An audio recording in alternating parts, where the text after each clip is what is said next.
Sanibonani, igama lami nguFanele Ntuli, and I have officially joined the Uzalo Blood is Forever family and SABC1 Mzansi for sure. I will be playing Nomaswazi Makwaza. I am out.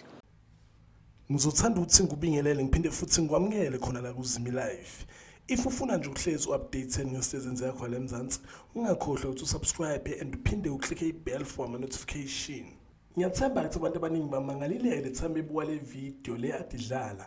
Indaba impela ikanjalo ke uNomaswazi bagcina bamreplaceile ngaye uFanele Ntuli uzodlala indawo yakhe uNomaswazi.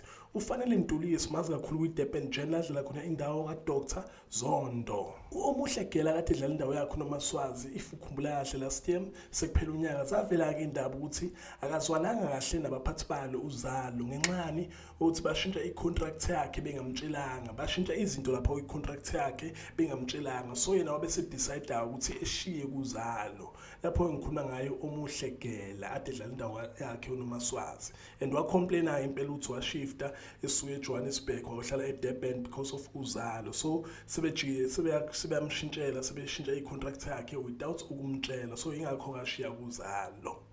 So enjalo ke indaba ngifuna ukuupdate impela ukuthi bamreplaceile if walibuka nje uZalo izolo okuthanga I hope to wambona kena uFanele Ntuli njalo ke indaba citha ungakhohlwa ukuthi like le video ngifuna nje ungitshele makuhamba isikhathi uthona ucabangani ngerole yakhe uFanele Ntuli ngabe ukhonile ukufitha ukudlala indawo yakhe uNomaswazi uri mhlulile ngifuna ungitshele ema comment makuhamba isikhathi mawusumbonile kahle.